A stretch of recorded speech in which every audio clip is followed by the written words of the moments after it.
सूरज उगने से बदलते हैं ये धरा आसमान, चलते रहने से हो जाती है हर मुश्किल आसान।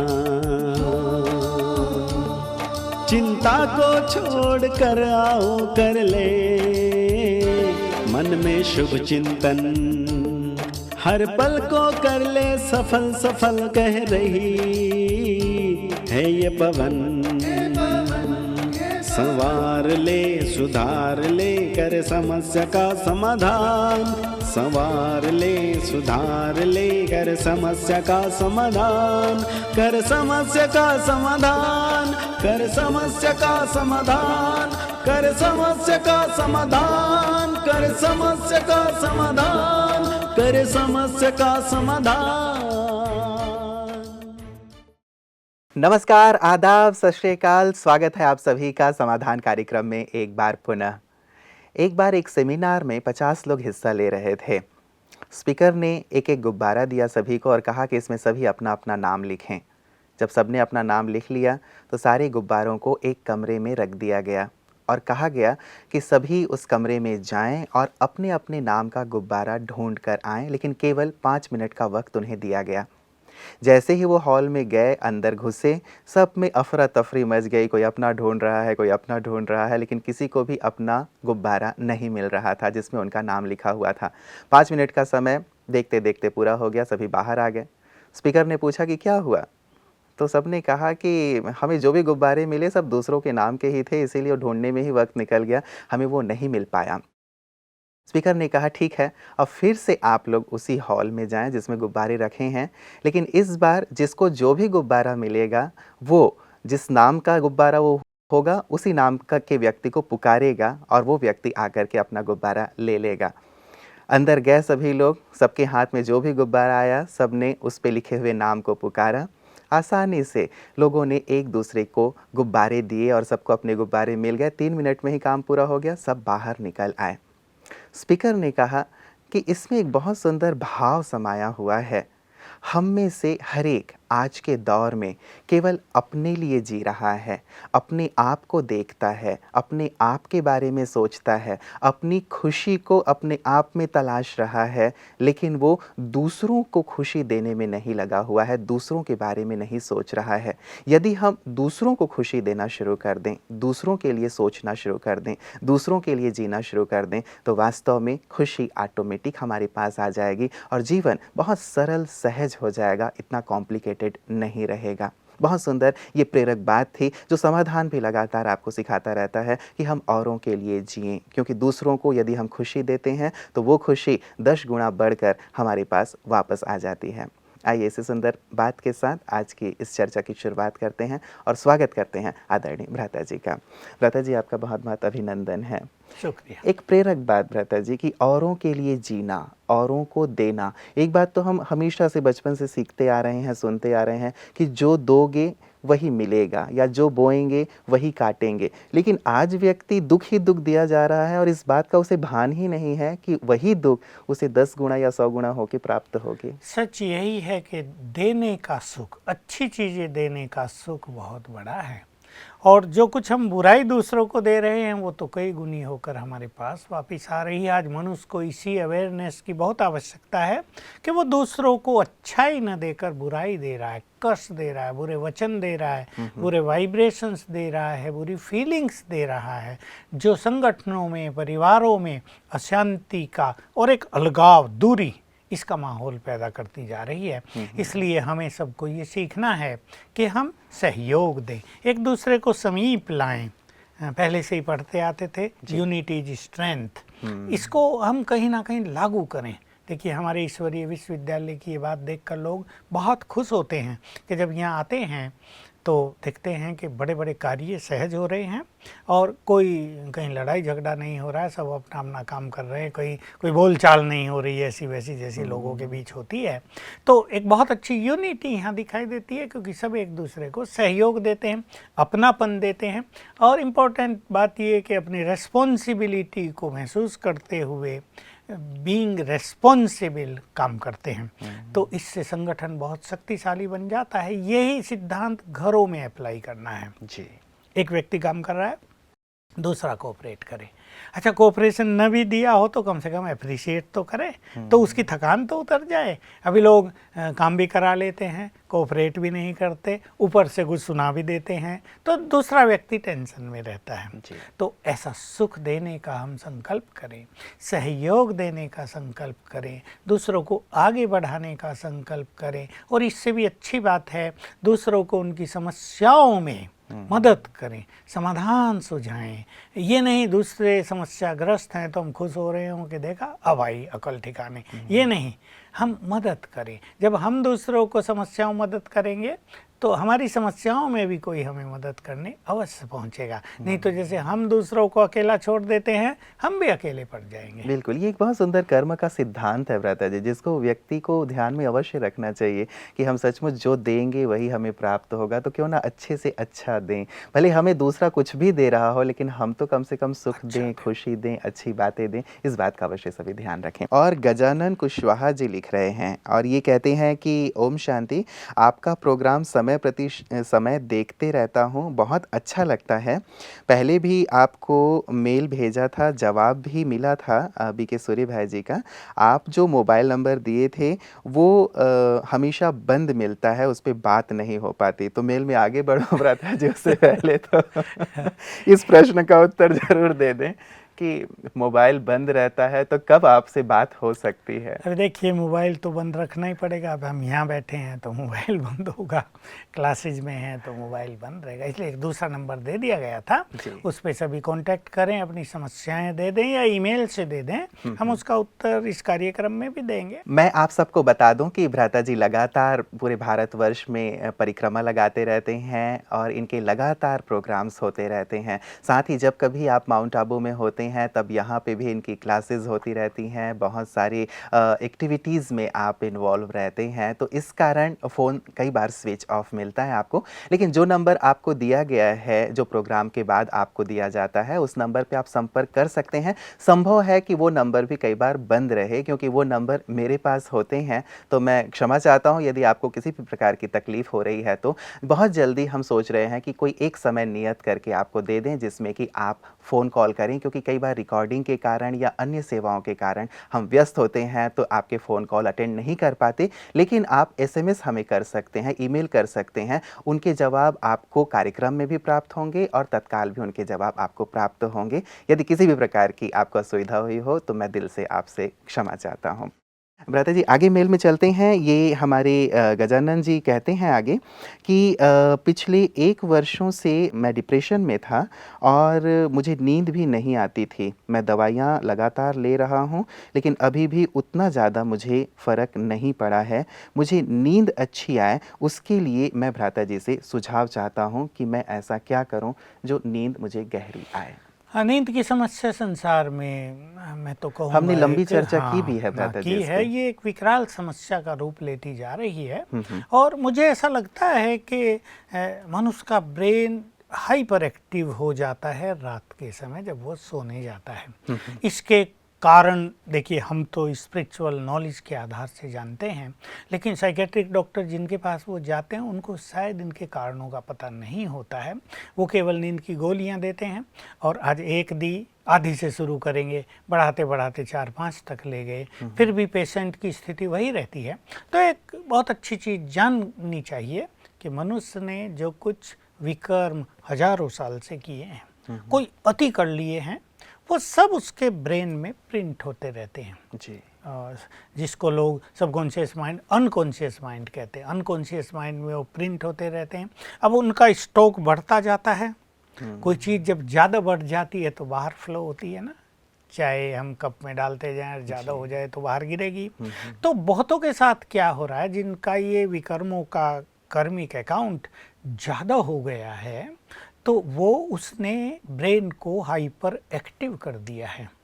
और ये एक्टिव हो जाता है जब वो सोने जाते हैं। क्योंकि जब मनुष्य सोने जाता है वो अपने मन को शांत करता है तो सबकॉन्शियस माइंड भी एक्टिव हो जाता है, लेकिन ये अनकॉन्शियस माइंड भी एक्टिव हो जाता है। ये बात सबको जाननी चाहिए। इसलिए ये नींद की समस्या संसार में बढ़ रही है क्योंकि पाप बहुत बढ़ा है। इसका मूल कारण पाप है, इसका मूल कारण मनोविकार हैं, इसका मूल कारण दूसरों के प्रति बुरी फीलिंग्स हैं, बदले की भावना है, अंदर में समाया हुआ क्रोध है जो कहीं ना कहीं टेंशन का रूप लेता है। तो लोग तो केवल इतना जानते हैं कि टेंशन के कारण नींद नहीं आती, लेकिन कई लोग हमें ये बताते हैं उन्हें कोई टेंशन नहीं, फिर भी वो सोने का सुख नहीं ले पा रहे। ये उनके कारण होते हैं।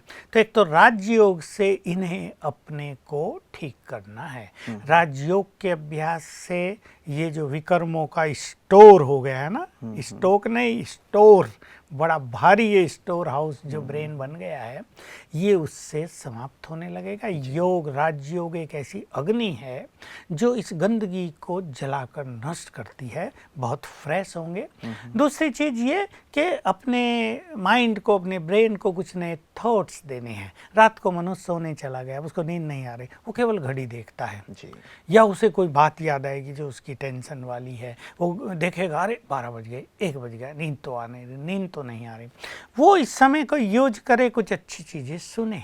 मैंने ऐसा कितनों का अनुभव सुन लिया कि वो रात को सोने वक्त मान लो 10:30 सोने चले गए, वो कुछ अच्छी सीडी लगा देते हैं क्लासेज की, वो सुनते सुनते क्या होगा, उनके विचार डाइवर्ट होंगे, उन पे चले जाएंगे जो वो सुन रहे हैं और सुनते सुनते सो जाते हैं। ये एक बहुत अच्छा तरीका अपना सकते हैं। सोने से पूर्व ठंडे पानी से नहा लेना। ठंडा माना ऐसा नहीं जो बहुत शीतल हो, लेकिन एक नॉर्मल पानी से नहा लेना, सिर भी कूल हो जाए, शरीर भी थोड़ा कूल डाउन हो जाए, इसका भी एक प्रयोग कर सकते हैं। लेकिन हम एक चीज़ और सिखाते हैं सबको कि सवेरे उठते ही 108 बार लिखेंगे, मैं मास्टर सर्वशक्तिवान हूँ। इससे शक्तियाँ जागृत होंगी, वो निगेटिविटी को नष्ट करेंगी। सोने से पूर्व बैठे शांत में 2 अभ्यास करेंगे। पहले तो 108 बार लिखेंगे, मैं एक महान आत्मा हूँ। लिख लिया। अब लिख लिया तो अपने सबकॉन्शियस माइंड में 7 बार संकल्प देंगे, अब मुझे गहरी नींद आ रही है, अब मैं गहरी नींद सो जाऊंगी, सो जाऊंगा, अब मैं नींद का संपूर्ण सुख लूंगा। इस तरह करते करते लेटे लेटे ये करेंगे और सोएं तो कुछ ही दिन के अभ्यास से ये समस्या इनकी समाप्त हो जाएगी। नींद का सुख बहुत बड़ा सुख है, क्योंकि नींद ना आने से बॉडी तो थक जाएगा और अनेक बीमारियों को जन्म देगा। ब्रेन की शक्तियाँ भी बिल्कुल नष्ट होने लगेंगी। मनुष्य की निर्णय शक्ति, उसकी कार्य करने की शक्ति, वो इरिटेट भी रहने लगेगा, सारा वो इरिटेट होगा, जिससे वो बात करेगा, चिड़चिड़ेपन से बात करेगा, संबंध बिगड़ेंगे। अब वो हर एक को कहाँ बताएगा कि भाई मुझे नींद नहीं आती है, लोग मजाक करेंगे। वैसे भी पहले राजयोग सीखें, अच्छे थॉट्स लें, पुण्य कर्मों का खाता अवश्य बढ़ाएं, ये मोस्ट इम्पोर्टेंट चीज़ है। पुण्य, क्योंकि मैं ये बिल्कुल ओपनली बोलना चाहता हूँ कि विकर्मों के अति खाते के कारण ही अनिद्रा की समस्या बढ़ती जा रही है। इसलिए पुण्यों का खाता बढ़ाएं, अब सबको सुख देने लगे, ताकि सबकी दुआएं इनके साथ हो जाएं। गॉडली ब्लेसिंग्स भी होंगी तो मनुष्यों की ब्लेसिंग्स भी मिलेंगी और ये रिलैक्स होकर सोने लगेंगे। एक बहुत अच्छी बात भ्राता जी आपने कही कि चलिए जो पास्ट के विकर्म हैं, बुराइयां हैं जो स्टोर हो गई हैं, उन्हें योग से हम नष्ट करें और दूसरा अच्छे कार्य करते चलें। लेकिन राजयोग की जहां बात आती है भ्राता जी, तो इन्होंने आगे लिखा है कि जहां पे ये रहते हैं सऊदी अरब में, वहाँ पे राजयोग केंद्र नहीं है फ़िलहाल। तो ये केवल हमारा पीस ऑफ माइंड चैनल ही देख करके जो भी सीख रहे हैं वो कर रहे हैं। तो ये कैसे राजयोग का अभ्यास कर सकते हैं ताकि जो आप कह रहे हैं कि पुराने जो हमारे विकर्म है वो नष्ट हो सके? ये अच्छी बात है इनकी कि इनको सीखने की भी इच्छा है। ऐसी सीडीज भी बहुत बनी है, किसी से मंगा भी सकते हैं। लेकिन मैं भी थोड़ा सा इनको राजयोग की प्रैक्टिस सिखा देता हूँ। जब ये लेट जाएं पहले तो ये काम करेंगे। लिख लिया इन्होंने 108 बार, मैं एक महान आत्मा हूँ। नींद का कमांड भी दे दिया सबकॉन्शियस माइंड को। अब ये संकल्प करें, मैं तो आत्मा हूँ, मैं पीसफुल हूँ, मुझसे चारों ओर शांति की किरणें फैल रही हैं, मैं तो परम पवित्र हूँ, मुझसे चारों ओर पवित्र किरणें फैल रही हैं, वो ब्रेन में जा रही हैं, ब्रेन को रिलैक्स कर रही हैं। ये बहुत गुड फीलिंग करें। मुझसे निकली हुई सफ़ेद किरणें या गोल्डन किरणें ब्रेन को जा रही हैं, इस पे फोकस कर दें ये, और वो उसको रिलैक्स कर रही हैं। संकल्प करें मेरा ब्रेन रिलैक्स हो रहा है। हो सके तो अपना राइट हैंड भी मस्तक पे रख लें, राइट हैंड से प्योर एनर्जी जा रही है ब्रेन को, मेरा ब्रेन रिलैक्स हो रहा है, मैं रिलैक्स हो रहा हूँ। इस तरह ये सोल कॉन्शियस होने की प्रैक्टिस करेंगे। फिर दिन में जब इन्हें प्रैक्टिस करनी है, ये तो रात की मैंने बताई, लेकिन रात को ही पूरी नहीं करेंगे। जैसे हमको 6 बजे 7 बजे भी कर ले, सवेरे उठ के भी। अभी जल्दी ना उठा जाता हो तो जब ये उठें, उठने के बाद आधा घंटा ये अवश्य प्रैक्टिस कर लें। पहले आत्मचिंतन, मैं आत्मा हूँ, यहाँ मस्तक के मध्य में मैं सटल पॉइंट ऑफ एनर्जी हूँ, अति सूक्ष्म, मुझ में बहुत एनर्जी है, मैं प्रकाशमान हूँ, मैं अजर अमर अविनाशी हूँ, मैंने इस देह में प्रवेश किया है। ऐसी एक good commentary, simple thoughts about self, वो अपने को देते रहें और आत्मा को विजुअलाइज करने की प्रैक्टिस करें। धीरे धीरे वो क्लियर होगा। फिर परमात्मा चिंतन करेंगे। परमात्मा ज्योति स्वरूप है, वो विश्व कल्याणकारी है, इसलिए उसका नाम शिव है। वो मेरा परम पिता है, वो तो मेरा बाप है, शिव बाबा है, वो मेरा है। वो ब्रह्मलोक में रहता है। ब्रह्मलोक आकाश के परे, बहुत दूर, सूक्ष्म लोक से भी परे है। अब वहाँ परमात्मा के स्वरूप को देखें, ज्योति बिंदु, जिससे चारों ओर किरणें फैलती हैं, उसको निहारेंगे और फिर उसका चिंतन करेंगे। वो ज्ञान का सागर है, प्रेम का सागर है, सुखों का सागर है, शांति का सागर है, सर्वशक्तिवान है, मुक्तिदाता है, सबका कल्याण करने वाला है, सबके दुख हरने वाला है। और उसको देखने की कोशिश करेंगे। परम धाम में दूर लगे न बुद्धि जाए, शुरू में सामने देख लेंगे अपने। इसको आप कल्पना कह सकते हैं शुरू में, लेकिन हम इसे कहेंगे विजुअलाइजेशन। और फिर फील करें उसकी एनर्जी मुझे आ रही है, सामने से आ रही है, सामने से एनर्जी आ रही। थोड़ी थोड़ी देर इसका प्रैक्टिस करें तो चिंतन plus Darshan, thinking and visualising, दोनों की प्रैक्टिस करने से इनका योग धीरे धीरे सरल होगा। 10-10 मिनट ये बैठें, फिर टाइमिंग बढ़ाएं।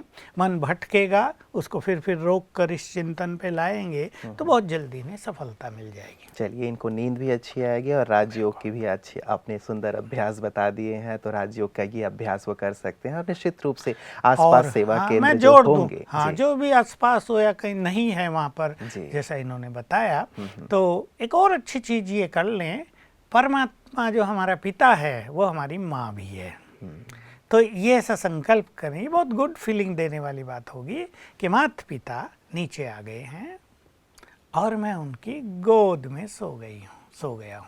बस रखें, जैसे बच्चा अपनी माँ की गोद में सिर रख लेता है तो ना, ये माता पिता का स्वरूप क्या देखें? अभी इसमें उसका स्वरूप वो तो निराकार है, लेकिन वो प्रजापिता ब्रह्मा के तन में आता है। और अब ब्रह्मा बाबा है सूक्ष्म शरीरधारी संपूर्ण फरिश्ता, तो जैसे वो फरिश्ते रूप में नीचे आ गए दोनों, और मैं उनकी गोद में सिर रख दिया, और माता पिता ने, शिव बाबा ने अपना हाथ मेरे सिर पर रख दिया और कहा बच्चे सो जाओ। इस गुड फीलिंग को करेंगे तो और अच्छी फीलिंग होगी। चलिए, बहुत अच्छी बात है। एक और नई चीज़, हमें एक नई युक्ति प्राप्त हुई है। जिनको नींद ना आ रही हो उनके लिए एक बहुत सुंदर रामबाण दवा की तरह कार्य कर सकता है। प्राता जी, ये अगला मेल हमारे पास भेजा है रीचा जी ने, और ये कहती हैं कि मैं रीचा हूँ दिल्ली से, मैं आपसे कुछ प्रॉब्लम्स अपने शेयर करना चाहती हूँ। बेसिकली मैं अलवर से हूँ। 3 वर्ष से पहले मैं विद्यालय से जुड़ी थी, अब मेरी शादी हो गई है, अब मैं दिल्ली में हूँ। लेकिन अब मैं जहाँ हूँ तो मेरे ससुराल वाले मुझे ब्रह्मा कुमारी सेवा केंद्र पर नहीं जाने देते हैं, इजाज़त नहीं देते हैं। एक समस्या तो मेरी ये है। दूसरी समस्या ये है कि हस्बैंड से छोटी छोटी बात को लेकर झगड़ा होता रहता है। इन लॉज के साथ भी झगड़े हो जाते हैं। घर में मुझे कोई समझता नहीं है। और तीसरी समस्या इन्होंने लिखी है कि पति को भी कोई नौकरी फ़िलहाल नहीं है। मैंने भी MBA कर लिया है, 2-3 जगह प्रयास किए, लेकिन सफलता नहीं मिल रही है। 3 समस्या रीचा जी ने दिल्ली से प्रेषित किए हैं हमारे पास। बिल्कुल, बात तो इनकी प्रैक्टिकल है। जी। इनका संकल्प ये मुझे कोई नहीं समझता। बात तो ठीक लगती है, परंतु मनुष्य को पहले दूसरों को समझने की भी कोशिश करनी चाहिए। हम दूसरों को समझेंगे तो दूसरे भी हमें समझ लेंगे। कहीं कहीं अपनी इच्छाओं का त्याग कर देना हमारे लिए बहुत कल्याणकारी होता है। पति की क्योंकि नौकरी नहीं है, इसलिए उसको इरिटेट होना बड़ा स्वाभाविक सा है। और मनुष्य में ईगो भी होता है, तो जहाँ ईगो और इरिटेशन दोनों काम कर रहे हों वहाँ संघर्ष होता रहता है, तालियां बजती रहती हैं। इसलिए इन्होंने थोड़ा तो ज्ञान लिया ही है। अपने स्वमान में रहकर बहस से बचना चाहिए, नो डिबेट। जी। वो कुछ कहें, चाहे सास ससुर कुछ कहें, सुने। हाँ, कभी कभी वो ज़्यादा बोल रहे हों तो उसका उत्तर अवश्य दें, लेकिन पहले सुने। और सास ससुर को भी ये समझ लेना चाहिए कि ये ब्रह्मा कुमारी में जाएगी तो ये भी शांत हो जाएगी, ये कोऑपरेटिव हो जाएगी, हमारे घर में शांति हो जाएगी। इसलिए उन्हें भी इस कार्य में इसे अवश्य सहयोग देना चाहिए। ब्रह्मा कुमारी कोई ऐसी चीज नहीं है जो घर छुड़ा देगी या इनको यहाँ से छुड़ा के कई अपने प्रकार आश्रम की में रख लेगी। भ्रांतियां हैं भ्राता जी, हम लोग पहले भी चर्चा कर चुके हैं। कई भ्रांतियां लोगों के मन में है कि पता नहीं वहां जाएंगे तो भाई बहन बना दिया जाता है, या अन्न की बहुत सारे नियम हैं, पवित्रता के नियम है, बहुत सारे हैं। तो शायद उनके बारे में सही जानकारी ना होने के कारण लोग ऐसा स्टेप उठाते हैं। नियम तो हैं, क्योंकि स्पिरिचुअलिटी तो शुद्धि से जुड़ी हुई है और मन को शुद्ध करने के लिए अपने को कुछ डिसिप्लिन्स में तो रखना ही होता है। लेकिन ये जो एक डर होता है कि ये घर छोड़ के न चले जाएं, इस डर को निकाल देना चाहिए। हमारा आश्रम कोई ऐसा आश्रम नहीं है जहाँ सब कोई भी आ जाए और उसको रख लिया जाएगा। बाकायदे वो तो एक विद्यालय है और वहाँ 2-3 टीचर बहनें ही होती हैं, बाकी सबको आना है और स्टडी करके और ईश्वरीय महावाक्य सुन के योग अभ्यास करके चले जाना है। यही वहाँ का रूटीन है। वहाँ कोई सब रहते नहीं, वो ऐसा वृद्धाश्रम नहीं है जहाँ कोई भी आए और रह जाए और उसको वहाँ स्वीकार कर लिया जाए। योग तो इन्होंने सिखाई है। और सवेरे उठते ही एक काम ये बहुत अच्छा करेंगी, रीचा नाम है इनका। मैं रीचा बहन को कहूँगा कि जैसे ही सवेरे उठे तो वो बहुत अच्छी तरह 7 बार संकल्प करे, मैं मास्टर सर्वशक्तिवान हूँ, विश्व कल्याणकारी हूँ। फिर संकल्प करे, मैं बंधन मुक्त हूँ और ये सभी आत्माएं, पति सास ससुर मेरे पूर्ण सहयोगी हैं। ये बहुत अच्छी आत्माएं हैं, क्योंकि इनके मन में भी उनके लिए हेटफुल फीलिंग हो ही गई है। पति बहुत बोलता है, लड़ाई करता है मेरे से, क्या मेरा ये जीवन है। तो जो एजुकेटेड होते हैं उनमें ईगो तो काम करता ही है, तो हेटफुल फीलिंग्स होती है, हेट्रेड काम करने लगती है। तो वो सवेरे उठते ही ये संकल्प करेंगे, ये तीनों बहुत अच्छी आत्माएं हैं, मेरे बड़े शुभचिंतक हैं, मेरे बड़े सहयोगी हैं। हालांकि ये सोचना इसको थोड़ा मुश्किल लगता होगा, पर इसको यही सोचना है। तो इससे जो गुड वाइब्रेशंस उनको जाएंगे, उनका व्यवहार इसके प्रति बदल जाएगा और बहुत अच्छा होगा। आश्रम पे जाने के लिए थोड़ा इंतज़ार करें जब तक ये सब शांत हो, और तब तक घर में बैठ के राजयोग का अभ्यास करे, कुछ स्वमान के अच्छे अभ्यास करे। और रही बात इसकी नौकरी आदि के लिए, जैसे जैसे इसके वाइब्रेशंस अच्छे होंगे तो उसका भी मार्ग खुलता जाएगा। बाकी मैं एक चीज़ सजेस्ट करूंगा इन्हें कि फॉर 21 डेज वो एक छोटा सा कार्यक्रम अपना लें, 1 घंटा रोज राजयोग अभ्यास, और उससे पहले 2 स्वमान ले लें, मैं मास्टर सर्वशक्तिवान हूँ, सफलता मेरा जन्मसिद्ध अधिकार है।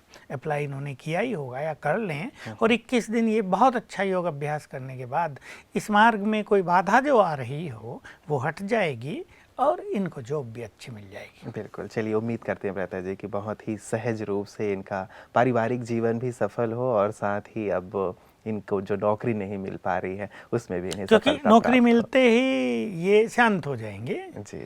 नौकरी मिलते ही इनके मन को एक बहुत ज़्यादा चैन मिलेगी, दोनों को ही मिल जाएगी ना, तो इनके घर में वैसे ही शांति हो जाएगी। क्योंकि ये ऐसी चीज़ है कि मनुष्य को एक असंतुष्ट रखती है। भाई हमने MBA किया है, वो भी सोचता होगा मैंने हाईली एजुकेटेड में हूँ और ये सब हमें नहीं मिल रहा, हमारी तकदीर कैसी है, ये वो कई विचार मनुष्य को आते हैं। इससे मनुष्य इरिटेट होता है। लेकिन ये काम ये करेंगे तो नौकरी का मार्ग प्रशस्त होगा, और वो मिलते ही सास ससुर का व्यवहार बदलेगा, पति पत्नी के बीच में भी प्यार और शांति रहेगी जी। और सब कुछ ठीक हो जाएगा। जी, शुक्रिया व्रता जी, आपने बहुत सुंदर समाधान दिए हैं हमारे सभी दर्शकों को, और न केवल ये जिनकी ये समस्या थी ऋचा जी की, बल्कि सभी लोग इस सुंदर समाधान को अपने जीवन में लाएंगे और अपने जीवन को खुशहाल बनाएंगे। आपका बहुत बहुत धन्यवाद। मित्रों, वास्तव में जीवन में जब समस्याएं आ जाती हैं तो कई बार हम बहुत ज़्यादा परेशान हो जाते हैं, इरिटेट हो जाते हैं। हमें लगता है कि शायद अब इन समस्याओं के साथ ही हमारा जीवन गुजरेगा और शायद शांति का नाम निशान नहीं रहेगा, दूर दूर तक हमें कोई समाधान दिखाई नहीं देता है। लेकिन ऐसे समय पे आवश्यकता होती है अपने मन को, चित्त को शांत रखने की, जिसमें राजयोग हमें बहुत मदद करता है। राजयोग न केवल मन को शांत करता है बल्कि हमारी निर्णय शक्ति को भी बहुत बढ़ा देता है, हमें प्रकाश दिखाता है कि तुम्हें ऐसे समय पे क्या करना चाहिए और क्या नहीं करना चाहिए। और साथ ही उस परम सत्ता, उस परमात्मा की भी मदद को हम अनुभव कर पाते हैं, जिनकी मदद के माध्यम से हम बहुत जल्दी अपनी समस्याओं पर विजय प्राप्त कर लेते हैं। तो आप सब भी राजयोग का सुंदर और गहन अभ्यास अवश्य करें, ताकि जीवन समस्याओं से मुक्त हो जाए और समाधान की ओर चले, जीवन आनंद से परिपूर्ण हो जाए। नमस्कार।